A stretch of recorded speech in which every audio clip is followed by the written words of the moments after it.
ورنہ تو نبی صلی اللہ علیہ وسلم کی جو اجتہادی غلطیاں ہیں، گناہ نہیں، اجتہادی غلطیاں جس پہ اللہ نے گرفت کی ہے، جس پہ اللہ نے گرفت کی ہے، منافقین کا جنازہ پڑھنا، وہ اللہ کی وحی سے پڑھا تھا، بعد میں منع کر دیا۔ اتنا بڑا جاہل ہے، میں نے کہا نا سارا قصور اس رات کا ہے۔ ایک رات نے دیکھو کتنے گل کھلائے، کتنی بھاری پڑ رہی ہے یہ ایک رات امت پر۔ السلام علیکم ورحمۃ اللہ وبرکاتہ۔ آج ہم جس بیان کو سننے جا رہے ہیں وہ ہے مناظر اہل سنت حضرت علامہ فاروق خان رضوی صاحب کا ایک بیان جو جواب دیے ہیں محمد علی مرزا کو۔ آپ اس بیان کو ضرور سنیں۔ آئیے پہلے اس بیان کو سنتے ہیں۔ ایک جگہ کیا کہتا ہے جاہل، ذرا سنیے۔ وَمَا يَنطِقُ عَنِ الْهَوَىٰ إِنْ هُوَ إِلَّا وَحْيٌ يُوحَىٰ۔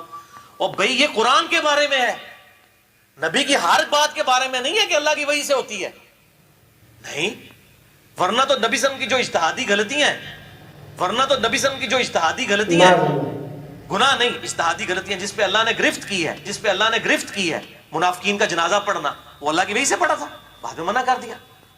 اتنا بڑا جاہل ہے، میں نے کہا نا سارا قصور اس رات کا ہے۔ ایک رات نے دیکھو کتنے گل کھلائے، کتنی بھاری پڑ رہی ہے یہ ایک رات امت پر۔ قرآن عظیم میں سورۃ النجم آیت 1 سے 5 تک اللہ تعالیٰ نے اپنے نبی کی خوبیاں بیان کی۔ قرآن عظیم میں بیان کی 27واں پارہ ہے وَالنَّجْمِ إِذَا هَوَىٰ۔ میں وہ تفسیری ترجمہ کر رہا ہوں جو امام جعفر صادق نے جو مراد دی۔ اس چمکتے ستارے محمد کی قسم جب یہ معراج سے اترے۔ سبحان اللہ۔ یہ امام جعفر صادق کی تفسیر ہے، تفسیری ترجمہ کر رہا ہوں۔ وَالنَّجْمِ إِذَا هَوَىٰ، اس چمکتے ستارے محمد کی قسم جب وہ معراج سے اترے۔ مَا ضَلَّ صَاحِبُكُمْ وَمَا غَوَىٰ، اور اے لوگو تمہارے صاحب تمہارے پیغمبر نہ بہکے اور نہ بے راہ چلے۔ سبحان اللہ، کیا بات ہے۔ گمراہ نہیں ہوئے، پیغمبر گمراہ نہیں ہوتا بلکہ گمراہوں کو بے ہدایت۔ شک بے شک۔ وما ينطق عن الهوى، وہ کوئی بات کہتے ہی نہیں اپنی خواہش سے، اپنی طرف سے کچھ کہتے ہی نہیں۔ ان هو الا وحی یوحیٰ، جب تک ہم ان پر وحی نہ کر دے وہ کچھ کہتے ہی نہیں ہیں۔ سبحان اللہ، بے شک۔ اللہ فرما رہا ہمارا پیغمبر جب بھی بولتا ہے ہمارے حکم پر بولتا ہے۔ اب وحی دو طریقے کی ہوتی ہے، جاہل کو کچھ پتا ہو تو پتا ہو، ایک الہام ہوتا ہے اور ایک وہ وحی جو جبریل لاتے ہیں۔ بالکل۔ الہام دل پر ڈائریکٹ نازل ہوتا ہے، اللہ تعالیٰ ڈائریکٹ الہام کے ذریعے اپنے نبی کو احکام صادر کرتا ہے، وہاں جبریل کی بھی رسائی نہیں ہوتی۔ اور ایک وہ ہوتا ہے کہ جو آیتیں ہوتی ہیں قرآن کی وہ جبریل کے ذریعے آتی ہے، وحی کے ذریعے آتی ہے، اور اس وحی کو جبریل لاتے ہیں۔ یہ صاحب کہتے ہیں کہ پیغمبر بھی معصوم نہیں ہوتے۔ یہ جو قرآن میں آیا بھی ہے کہ وہ اپنی بات اپنی طبیعت سے کچھ نہیں کہتے، وہ دوسری باتیں نہیں ہے، وہ صرف قرآن کی آیت ہے، باقی کچھ نہیں۔ یعنی قرآن کی آیت جب وہ کہتے ہیں تو اللہ کے حکم اور اللہ کی مرضی سے کہتے ہیں، باقی باتیں وہ اللہ کی مرضی کے خلاف بھی کرتے ہیں۔ معاذ اللہ۔ اور کہتے ہیں پیغمبر اجتہاد کرتے ہیں، عقل دوڑاتے، اجتہاد مطلب عقل سے کام لیتے ہیں، تو اس میں اجتہادی غلطی ہوتی ہے تو پھر اللہ نے پیغمبر کو تنبیہ بھی کی ہے، ڈانٹا بھی ہے۔ اور دلیل کیا دی؟ مارے گھٹنا پھوٹے آنکھ، کہیں کیٹ کہیں کا روڑا، بھانمتی نے کنبا جوڑا۔ کہتے منافق کا نماز جنازہ پڑھا دیا تھا اللہ کے نبی نے، اللہ تعالیٰ نے تنبیہ کی تھی، یہ خبیث دکھا دے، اللہ نے کہا تنبیہ کی۔ ارے جاہل، اللہ کے رسول کی خود حدیث ہے، جب عبداللہ ابن ابی منافق مرا، اس کی نماز جنازہ پڑھانے کے لیے گئے، آپ جانتے رہے کہ میں نماز جنازہ پڑھاؤں گا، یہ تو منافق ہے، میرے جنازہ پڑھانے سے اس کو کوئی فائدہ ہونے والا نہیں، جہنم میں ہی جائیں گا، ازلی جہنم ہی ہے، مگر میرا یہ کردار، میرا یہ اخلاق دیکھ کر اس کی قوم کے لوگ ایمان لے آئیں گے۔ سبحان اللہ، بے شک۔ یہ بھی علم غیب تھا آقا کو، اور ہوا بھی وہی کہ جب اس کی قبیلے کے لوگوں نے دیکھا کہ عبداللہ ابن ابی منافق ساری زندگی رسول کو نقصان پہنچاتا رہا، حضور کی دشمنی میں یہ حد درجے گرا ہوا شخص تھا، حضور کو نقصان کے پہنچانے کے لیے یہ بہانے تراشتا تھا، سازشیں کرتا تھا، مگر اس کے باوجود کہ مر گیا رسول اللہ اتنی عنایت کر رہے، اتنا کرم کر رہے کہ نماز جنازہ پڑھا رہے ہیں، اس کو قبر میں اتار رہے ہیں، اس کو اپنا کرتہ مبارک دے رہے ہیں۔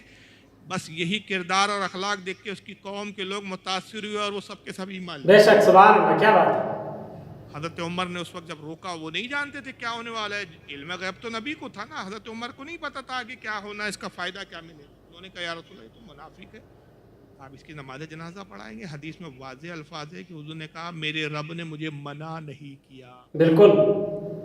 مجھے اجازت دی، چاہے تو میں نماز جنازہ پڑھاؤں چاہے نہ پڑھاؤں۔ میرے رب نے مجھ سے کہا حبیب اگر تو 70 بار بھی اس کے لیے استغفار کرے تو ہم اس کے لیے نجات اس کو نہیں دیں گے۔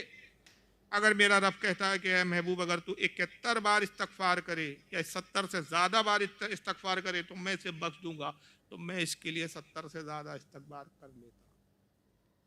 یہ روایت تو صاف بتا رہی ہے کہ حضور کا نماز پڑھانا بھی اللہ نے منع تو کیا ہی نہیں تھا۔ جب حضور نے نماز پڑھا دی اس کے بعد حکم آیا، بعد میں حکم آیا کہ محبوب اب اس کے بعد کسی منافق کی نماز جنازہ نہ پڑھانا، کسی کے جنازے پہ کھڑے نہ ہونا اور نہ کسی کی قبر پر کھڑا ہونا۔ تو گناہ تب ہوتا ہے کہ قانون بن گیا، جو قانون توڑتا ہے وہ گناہگار ہوتا ہے، قانون بنا ہی نہیں تو گناہگار کہاں سے ہوا؟ کیا بات ہے، بے شک۔ انجینئر کیسے بنا پتہ نہیں، کس جاہل یونیورسٹی نے اس کو ڈگری دی ہے، پلمبر ہے، انجینئر بھی نہیں ہے لگتا۔ بھائی مثال کے طور پہ جیسے کہ ہندوستان میں جی ایس ٹی پہلے تھا کیا بھائی؟ دوسرے ٹیکس تھے، جی ایس ٹی اب لاگو ہوا، اگر اب جو جی ایس ٹی کا ٹیکس نہیں دیں گا، جی ایس ٹی کے ٹیکس میں گھپلا کریں گا تو قانوناً مجرم ہوگا نا۔ کہ کوئی کہیں گا کہ جناب وہ آج سے 15 سال پہلے آپ نے جی ایس ٹی نہیں دیا تھا، اس کے تحت آپ کو سزا دی جاتی ہے، وہ کہیں گا میلارڈ 15 سال پہلے تو جی ایس ٹی نہیں تھا۔ ارے بھائی جب وہ چیز تھی ہی نہیں تو وہ مجرم کہاں سے ہوا؟ ہیلمٹ کا قانون ہی نہیں تھا، آپ بغیر ہیلمٹ کے گاڑی چلا رہے تھے۔ اب ہیلمٹ کا قانون آ گیا کہ گاڑی چلاتے وقت ہیلمٹ پہننا کمپلسری ہے، اب اگر آپ ہیلمٹ نہیں لگائیں گے تو اب آپ جرمانہ ہوگا، آپ کو اب سزا ہوگی، یا آپ کے نام سے چالان آئے گا کہ آج سے 25 سال پہلے آپ بنا ہیلمٹ کے گاڑی چلا رہے تھے اس لیے آپ کو اتنا جرمانہ بھرنا۔ ارے بھائی اس وقت تو قانون ہی نہیں تھا۔ تو جب قانون ہی نہیں آیا منافق کی نماز جنازہ کو لے کر، تو پھر رسول اللہ کا معاذ اللہ کون سی اجتہادی خطا تھی کہ جس پر اللہ تعالیٰ تنبیہ کر رہا تھا؟ کیا بات ہے، بے شک۔ تو نبی بھی اس سے محفوظ نہیں، یہاں تک کہ بھی جب نبی محفوظ نہیں تو بیچارے صحابہ کی کیا ہے، وہ تو کوئی شے ہی نہیں ہے اس کے نزدیک۔ سبحان اللہ، بہت ہی اچھی بیان مناظر اہل سنت حضرت علامہ فاروق خان رجوی صاحب کا، اور ایکسپوز کیے انجینئر علی مرزا کو۔ اس کا عقیدہ کیا ہے آپ نے سنا۔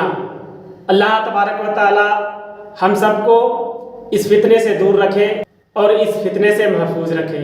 اگر آپ کو یہ بیان اچھی لگی ہو تو اپنے دوستوں تک ضرور شیئر کریں اور اس ویڈیو کو زیادہ سے زیادہ شیئر کریں۔